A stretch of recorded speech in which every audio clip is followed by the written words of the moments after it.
Everyone, today's topic is NPN transistor. NPN transistor, common emitter NPN transistor क्या होता है देखें. The circuit diagram of common emitter NPN transistor is as shown in figure. आपका circuit diagram नीचे दिए हुए figure में दिखाया गया है. ठीक है. Here the emitter base junction is made forward bias and collector emitter junction is made reverse bias with the battery VCC. यहाँ पर जो इमीटर बेस जंक्शन है वो वीवीबी बैटरी के साथ आपका फॉरवर्ड बाइज किया जाता है, जबकि जो कलेक्टर इमीटर जंक्शन है उसको दूसरी बैटरी वीसीसी के साथ रिवर्स बाइज किया जाता है. ठीक है. अब इसको हम फिगर से समझ लेते हैं.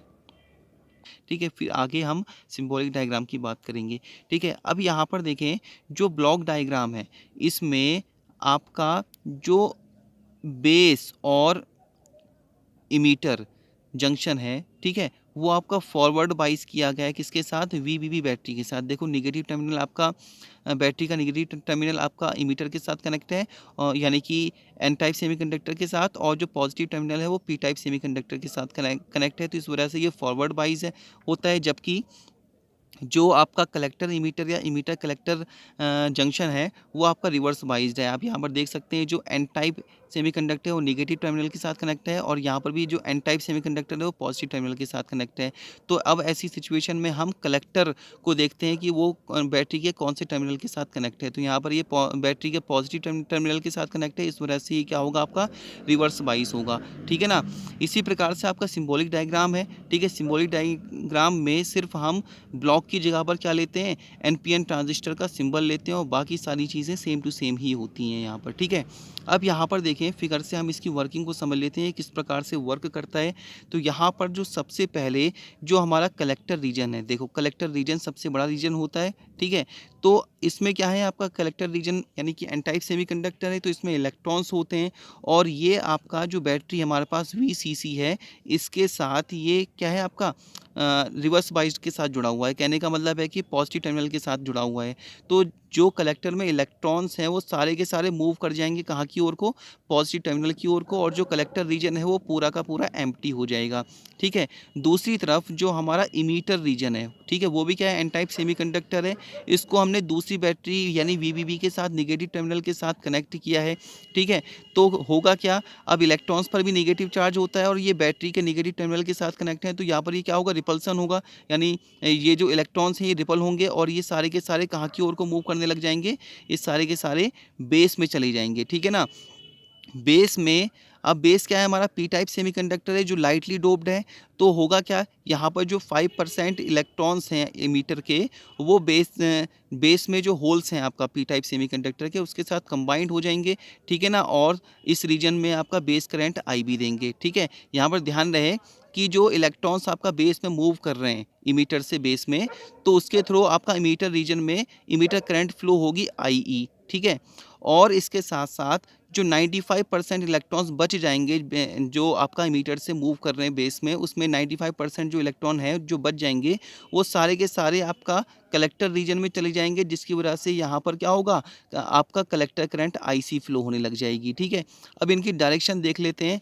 बेस करंट की डायरेक्शन आपका आगे की ओर को है, क्योंकि हम जानते हैं जो करंट की डायरेक्शन क्या होती है, वो इलेक्ट्रॉन के मोशन के अपोजिट डायरेक्शन में होती है, या फिर ऐसे समझ सकते हैं कि पॉजिटिव टर्मिनल से नेगेटिव टर्मिनल की ओर को होती है. ठीक है. तो यहाँ पर हम देख सकते हैं कि ये पॉजिटिव टर्मिनल है वीवीबी बैटरी का, इसके पॉजिटिव टर्मिनल से जो है आपका IB करंट फ्लो हो रही है, जबकि जो इमीटर करंट है वो आपका क्या है, निगेटिव टर्मिनल की ओर को मूव कर रही है. इसके पीछे रीज़न क्या है कि जो इमीटर है, इमीटर में आपका इलेक्ट्रॉन्स हैं और ये निगेटिव टर्मिनल के साथ कनेक्ट हैं, तो ये क्या करेंगे, आपका रिपल करेंगे. तो इलेक्ट्रॉन की डायरेक्शन क्या होगी, ऊपर की ओर को होगी. ठीक है ना. इलेक्ट्रॉन की डायरेक्शन कहाँ की ओर को होगी, ऊपर की ओर को. इसी वजह से करंट की डायरेक्शन क्या हो जाएगी, नीचे की ओर को हो जाएगी. ठीक है. अब ये जो आपका कलेक्टर करंट है, ठीक है, कलेक्टर करंट जो है इसकी डायरेक्शन हम देखेंगे आपका पॉजिटिव से नेगेटिव की ओर को है. ठीक है ना. क्योंकि इलेक्ट्रॉन्स की डायरेक्शन कहाँ है, आपका कलेक्टर से आपका पॉजिटिव टर्मिनल की ओर को है. ठीक है ना. नीचे की ओर को आपका इलेक्ट्रॉन मूव कर रहे हैं, जिस वजह से करंट क्या होगी, इनकी अपोजिट डायरेक्शन में मूव करेगी, यानी कि करंट की डायरेक्शन क्या होगी, ऊपर की ओर को होगी. समझ गए नहीं बात को.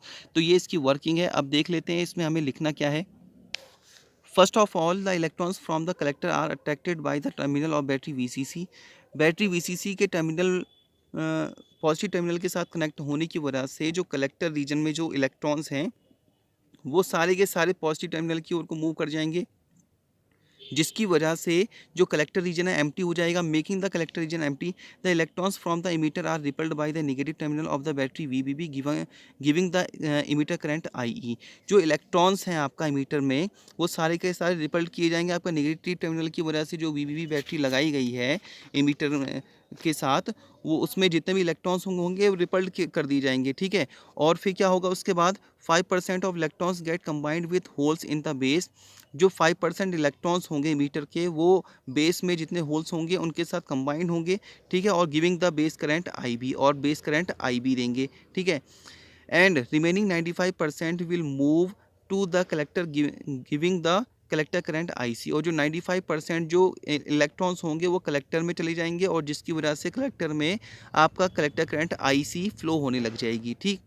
ठीक पहले की तरह यहाँ पर किरचॉफ लॉ का यूज़ करेंगे, तो किरचॉफ लॉ का यूज़ करके हमें मिलेगा I E equal to I B plus I C, ठीक है। यहाँ पर भी जो आई बी है वो आई ई का 5% होती है, जबकि जो आई सी की वैल्यू है वो आई ई की 95% होती है, ठीक है। आगे बात करते हैं हम gains of common emitter NPN and PNP transistor.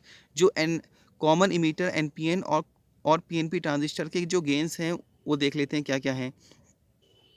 Current gain यहाँ पर क्या है, it is defined as the ratio of output current to the input current. ये आउटपुट करंट और इनपुट करंट का रेशियो है, ठीक है। इसको बीटा से रिप्रेजेंट करते हैं, तो बीटा इक्वल टू हमें मिलता है आई सी अपॉन आई बी, ठीक है। यहाँ पर ध्यान रहे कि जो कॉमन इमीटर एनपीएन या पीएनपी ट्रांजिस्टर है उसमें आपका जो इनपुट करंट ली जाती है वो बेस ली जाती है। उसके पीछे रीज़न ये होता है क्योंकि यहाँ पर जो है आपका इमीटर कॉमन है, ठीक है ना, जिस वजह से हम इमीटर को इनपुट करंट नहीं लेते हैं। इसी वजह से आपका बेस करंट को क्या लिया जाता है, इनपुट करंट लिया जाता है। तो और आउटपुट करंट आपका कलेक्टर करंट होती है, तो यहाँ से बीटा की वैल्यू हमें क्या मिलती है, आई सी अपॉन आई बी मिल जाती है, ठीक है।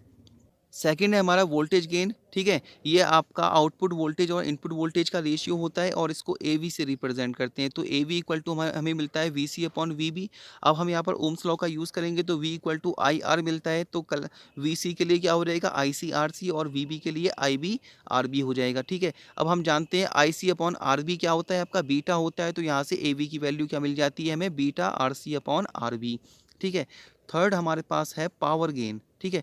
पावर गेन क्या होती है, ये प्रोडक्ट होता है किसका, वोल्टेज गेन और करंट गेन का प्रोडक्ट होता है। तो यहाँ से पावर गेन इक्वल टू मिलता है हमें voltage gain into current gain, ठीक है। अब वोल्टेज गेन कितना होता है, beta R C upon R B, और जो करंट गेन है वो बीटा है, तो beta into beta, beta square हो जाएगा। तो पावर गेन हमें कितनी मिल जाएगी यहाँ से, beta square R C upon R B, ठीक है।